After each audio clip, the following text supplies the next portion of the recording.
Hello everyone, I am Punyajoy Saha, a PhD scholar at Indian Institute of Technology, Kharagpur. I am going to present our paper, Peer Speech in Indian WhatsApp Group. This is a joint work with Vinny Matthew, Kiran Garimela, and Animesh Mukherjee. Kiran Garimela is a close collaborator at MIT Institute for Data Systems and Society, while the other authors are from Indian Institute of Technology, Kharagpur.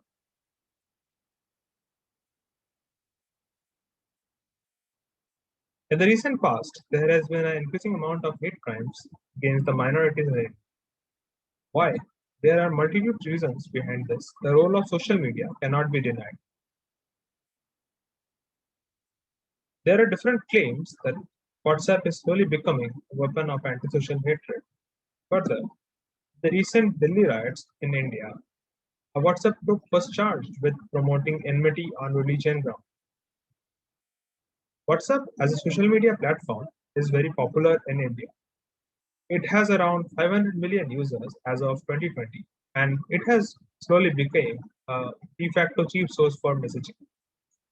Since there is no moderation and already an end-to-end encrypted systems in place, users are prone to misinformation propaganda. When we conducted our initial analysis, we did not find any presence of direct hate speech. But we found several examples which can be referred to as fear speech. A fear speech is an expression aimed at instilling fear of a target group. Here, our target is primarily Muslims. Now, one question that may arise is why such camouflage? This might be attributed to several reasons like laws against hate speech in India. Political groups have to maintain a public image, and these more or less groups are related to some political entity. We only have access to a subset of public groups. Hence, hate may be present in the private groups as well. Fear speech, on the other hand, as you will notice in few slides, it can bypass such hindrance and come to the surface as a message. Here we can see how different fear and hate speech are. For example, in the hate speech, you can see abusive or derogatory content, while in the fear speech, there is nothing of that sort. Using the perspective API as well, where each bar represents the average toxicity of fear, hate, and non-fear speech, we found that hate has a much larger toxicity score than the fear speech content. Another interesting aspect is the argument structure in this example. So here, this is a data point in our data set where you can see in a single message there is history, misinformation, and finally a call for action, which is just sharing here. But in other cases, it is even reaching to violence. This presentation is divided into 5 parts. First, we'll go through the data collection part, then the annotation, then characteristics of the messages, and finally, you do a survey to understand the users. As a final step, we try to detect fear speech and identify if it is a possible solution. We first try to collect dataset from WhatsApp. WhatsApp is an end-to-end encrypted platform, and hence we need to search public WhatsApp groups using the following query. The keyword here represents keywords from different political parties and leaders across India. In total, we gather around 5,000 political groups, which is till date the largest WhatsApp dataset in Indian subcontinent.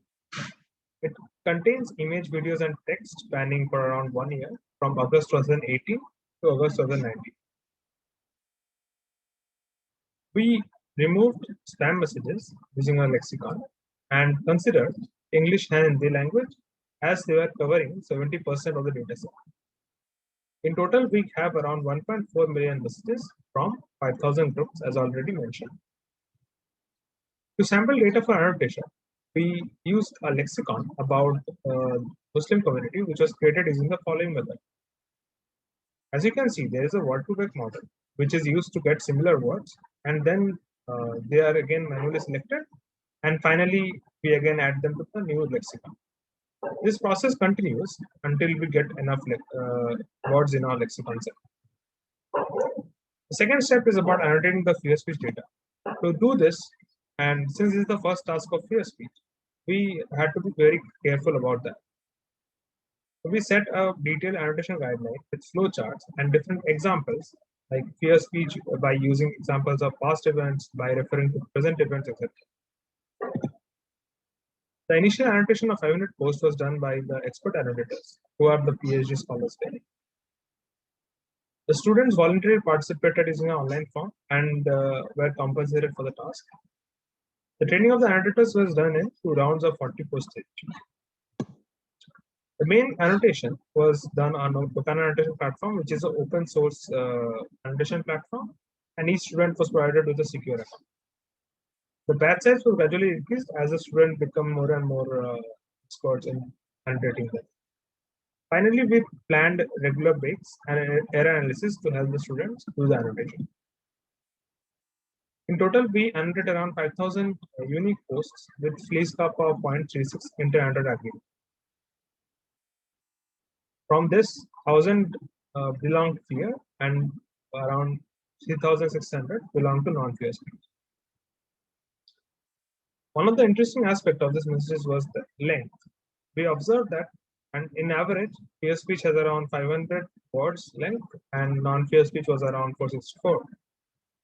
This was partly the challenge of doing this annotation because it is easy to miss such examples. Some of the non-fear speech messages also contain quotes from Quran, which was due to the language barrier difficult to understand. Next, we move to the characterization of the message, and we first did a simple frequency analysis and found that fear speech was shared more, spread by more users, spread to more groups, and finally had a longer lifetime than non-fear speech. Another interesting aspect of this messages were their emojis. Now, to do this, we first built a co-occurrence network based on the emojis and used Lobin algorithm to find the communities. When we manually analyzed these communities, we found that the first row corresponds to Hindutva symbol. The second corresponds to the Muslims as demons theme. Third corresponds to terrorist attacks by or riots by Muslims, which was used again to vilify the Muslims. We further employed LDA models to extract topics. We found different topics such as love jihad, increase in Muslim population, and Kerala riots.